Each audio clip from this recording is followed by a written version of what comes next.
Oke, assalamualaikum warahmatullahi wabarakatuh. Selamat siang. Perkenalkan, nama saya Dirgantara Purna Antartika dengan NIM 2404011101001 akan mempresentasikan UAS untuk mata kuliah komunikasi data saya. Langsung saya aja share screen.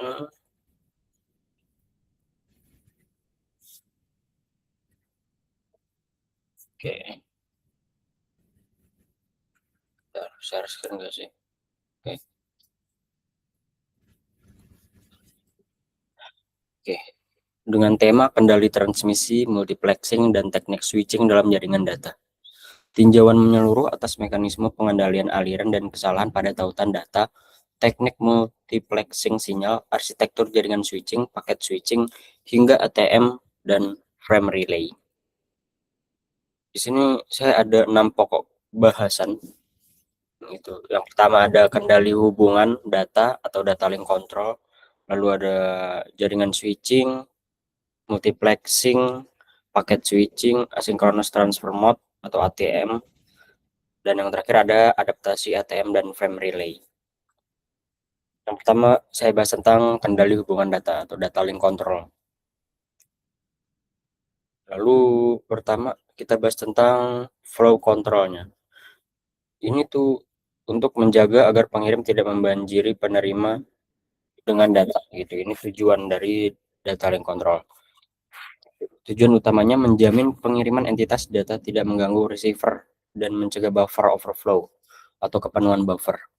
Waktu transmisi, waktu yang dibutuhkan untuk mengeluarkan seluruh bit sebuah frame ke dalam media transmisi. Dan yang terakhir ada waktu propagasi, waktu yang dibutuhkan satu bit untuk menyelesaikan perjalanan fisiknya di sepanjang jalur transmisi. Lalu model dasar stop and wait. Source mengirim satu frame, lalu menunggu acknowledgement sebelum mengirim ke frame berikutnya. Destination dapat menghentikan aliran data hanya dengan tidak mengirimkan si acknowledgement-nya itu. Yang terakhir ada efektif untuk frame besar, namun menjadi tidak memadai ketika data difragmentasi menjadi banyak frame kecil. Karena setiap frame kecil menuntut siklus tunggu ACK tersendiri, sehingga jalur banyak mengganggu idle. Lalu sliding window flow control mengizinkan banyak frame berada dalam kondisi transit sekaligus untuk efisiensi. Cara kerjanya, receiver memiliki lebar buffer W, transmitter boleh mengirim hingga W-frame tanpa menunggu ACK. Lalu setiap frame memberi nomor urut dan ACK mencantumkan nomor frame berikutnya yang diharapkan.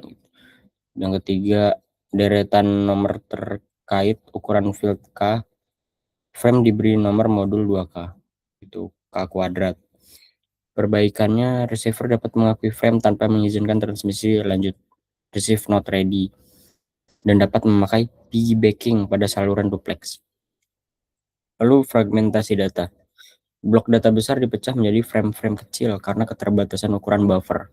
Error dapat dideteksi lebih dini, yaitu segera setelah satu frame diterima utuh. Saat terjadi error, hanya frame kecil yang perlu ditransmisikan ulang, mencegah satu stasiun menguasai media transmisi dalam jangka waktu terlalu lama. Itu tahapannya tuh yang pertama kirim frame 0 sampai 3 dalam window, receiver menerima dan mengirim ACK, window bergeser mengikuti ACK, dan terakhir frame baru masuk ke window. Pendeteksian kesalahan, error detection. Bit tambahkan disisipkan pengirim agar penerima dapat mengenali kesalahan transmisi. Pertama ada dua pendeteksi. Yang pertama parity check. Bit parity ditambahkan agar jumlah angka 1 pada karakter genap, even parity, atau ganjil, odd parity. Metode paling sederhana dan murah dari sisi overhead. Kelemahan utamanya jumlah bit yang salah secara genap cenderung tidak terdeteksi karena paritasnya tetap tampak besar. Lalu ada cycling redundancy check. Untuk blok data K bit, transmitter membangkitkan N bit tambahan sehingga total K ditambah N bit habis dibagi oleh bilangan tertentu. Receiver membagi frame yang diterima dengan bilangan yang sama.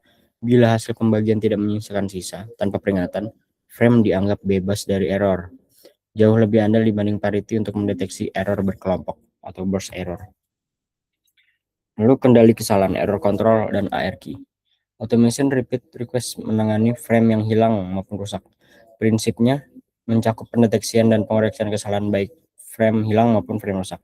Mekanisme dasar pendeteksian kesalahan, positif edge acknowledgement, pengiriman ulang setelah timeout, serta negative edge acknowledgement diikuti retransmisi.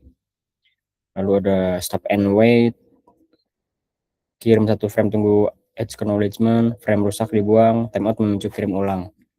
Sederhana namun tidak efisien. Lalu go back end berbasis sliding window, error memicu rejection. Frame salah dan semua frame setelahnya dikirim ulang, go back. Lebih efisien, namun tetap ada retransmisi berlebih. Lalu selective reject, hanya frame yang ditolak yang dikirim ulang. Frame lain disimpan di buffer, meminimalkan retransmisi. Butuh buffer besar dan logika transmitter lebih kompleks.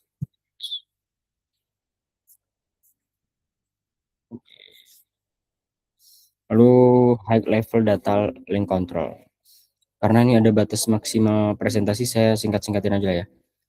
High level data link control atau HDLC. Standar ISO ini punya standar ISO-nya nih, yaitu pakai ISO 3309 atau ISO 4335 untuk kendali tautan data.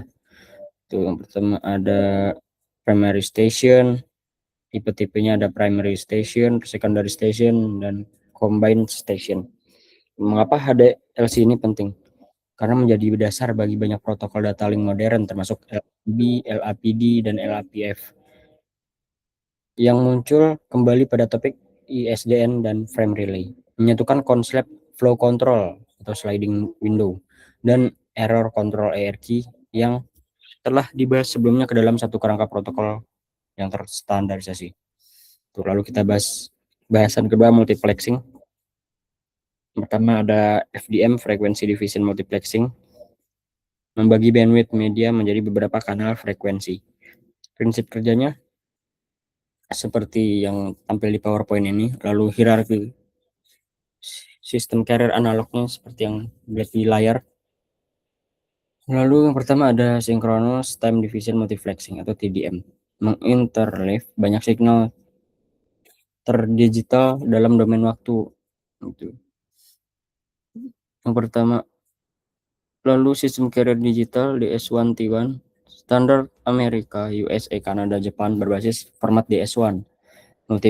Multiplex 24 kanal, 8 bit per kanal ditambah 1 bit framing, sama dengan 193 bit per frame dengan data rate 1544 megabyte per second. Lalu DS2 menggabungkan 4 DS1 menjadi 6312 Mbps, standar ITUT menggunakan skema hierarki serupa namun berbeda, misal S1 sama dengan 30 kanal ditambah kendali. Lalu ada ISDN dan SONET SDH, integrasi layanan digital dan hierarki transport sinyal sinkron. Lalu ada basic ISDN interface, primary SDN, SONET SDH, bisa dilihat di layar aja. Lalu kita bahas selanjutnya tentang jaringan switching.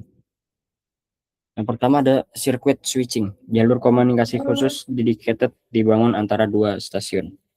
Prosesnya kurang lebih yang pertama stabilize, lalu melakukan transfer, dan yang terakhir adalah disconnect. Lalu ada space and time division switching, dua pendekatan elemen switching dalam membentuk jalur koneksi. Pertama ada space division switching dan juga ada time division switching. Itu. Lalu ada blocking vs non blocking. Blocking, jaringan tidak dapat menghubungkan stasiun karena semua jalur sedang digunakan, umum pada sistem suara dan durasi panggilan singkat. Non-blocking mengizinkan semua stasiun terhubung berpasangan sekaligus, umumnya dipakai untuk sebagai koneksi data. Lalu kita membahas tentang routing and control signaling, menentukan jalur koneksi dan mengatur pertukaran sinyal kendali antar switch. Kita bahas selanjutnya tentang paket switching. Paket switching. Konsep dasar paket switching. Data dikirim dalam potongan kecil, paket yang dibuffer dan diteruskan node demi node. Operasi dasar, data ditransmisikan dalam paket kecil. Lalu setiap paket berisi sebagian data pengguna. Paket diterima, disimpan sementara, lalu diteruskan ke node berikutnya gitu. Lalu keunggulan dibanding circuit switching, efisiensi saluran, ada efisiensi saluran, konversi data rate, dan paket tetap diterima meski jaringan sedang sibuk gitu. Kurang lebih proses kerjanya seperti ini. Yang pertama, pesan dipecah menjadi paket. Paket dikirim satu persatu, disimpan sementara di tiap node dan diteruskan ke node berikutnya. Lalu kita bahas tentang datagram vs virtual circuit. Dua teknik penanganan paket dalam jaringan paket switching. Gitu. Lalu ya ini perbandingannya saya bacain deh. Setiap paket diperlukan independen dan dapat melalui rute berbeda-beda. Paket dapat tiba tidak berurutan, bahkan hilang di tengah jalan. Receiver bertanggung jawab menyusun ulang urutan dan memulihkan paket yang hilang. Tidak memerlukan fase call setup, lebih fleksibel dan cocok untuk sedikit paket. Lalu dibandingkan dengan virtual circuit ini rute ditentukan lebih dahulu rebound sebelum melakukan handshake, call request atau call accept. Setiap paket membawa identitas virtual circuit, bukan alamat tujuan lengkap, sehingga tidak perlu keputusan routing per paket. Jaringan dapat menyediakan sequencing dan error control, namun kurang tangguh. Kegagalan satu node menggugurkan seluruh sirkuit yang melaluinya. Lalu kita strategi routing pada paket switching. Untuk karakteristik idealnya ada correctness-nya, ada simplicity, robustness, stability, fairness, optimality, dan efisiensi. Gitu. Pertama ada strategi fixed routing, lalu ada random atau flooding, dan yang terakhir ada adaptive routing. Gitu. Lalu poin kelima tentang asynchronous transfer mode atau ATM. Arsitektur ATM, VCC, dan VPC. ATM memindahkan data dalam sel berukuran tetap sel melalui koneksi logical. Karakteristik umum ATM mirip paket switching, namun aliran tiap koneksi berupa sel berukuran tetap. Data rate lapisan fisik bersekitar 25,6 Mbps hingga 600-an Mbps. Lalu reference model plans, user plan, ada control plan, dan ada manajemen plan.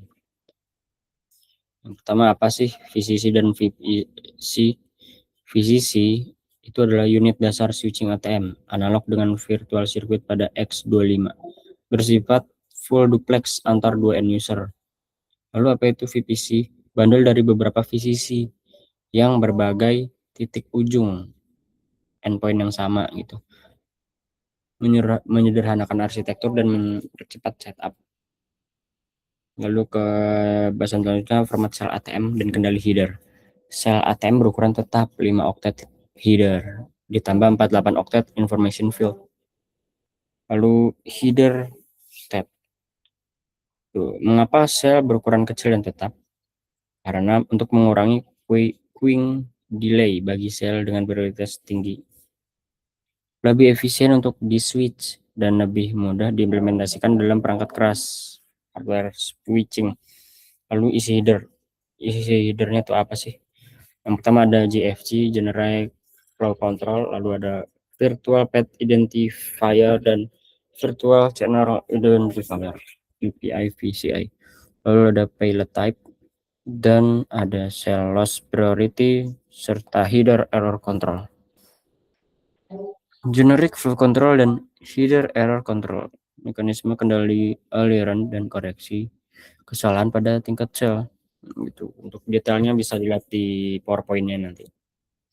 Lalu bahas tentang adaptasi ATM dan frame relay.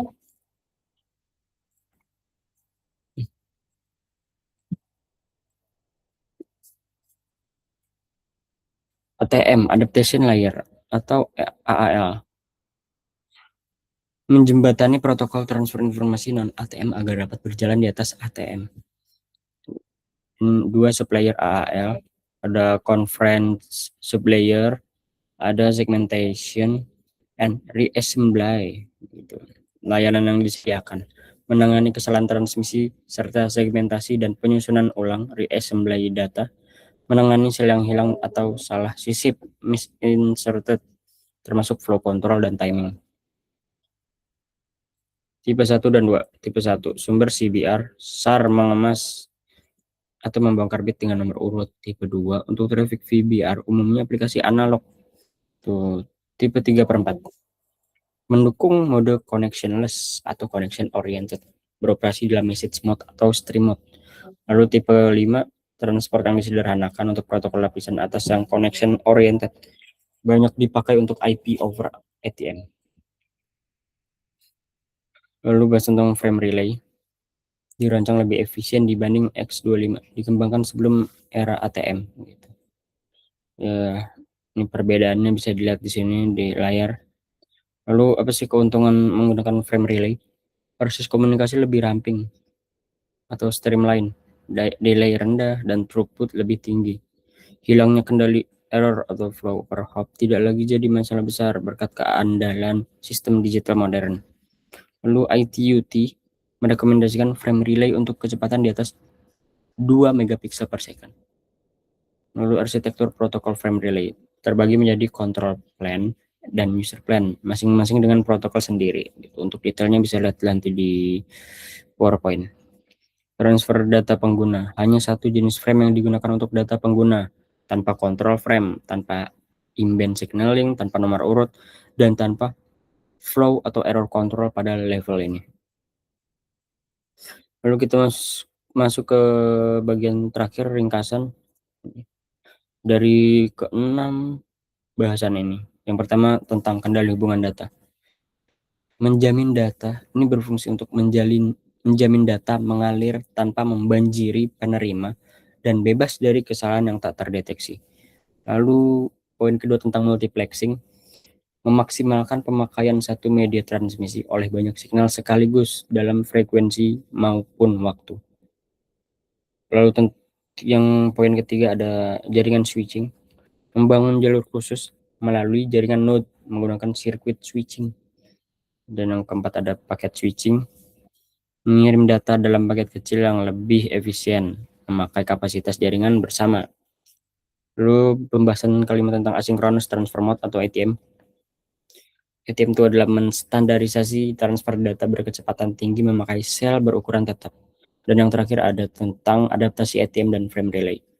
Fungsinya adalah menjembatani ATM dengan protokol lain serta menawarkan alternatif paket switching yang lebih ringan. Gitu.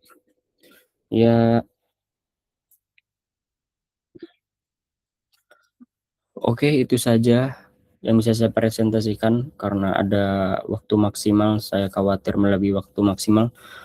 Saya cukup sudahi presentasinya sampai di sini. Atas banyak kekurangannya, saya mohon maaf. Terima kasih. Selamat sore. Wassalamualaikum warahmatullahi wabarakatuh.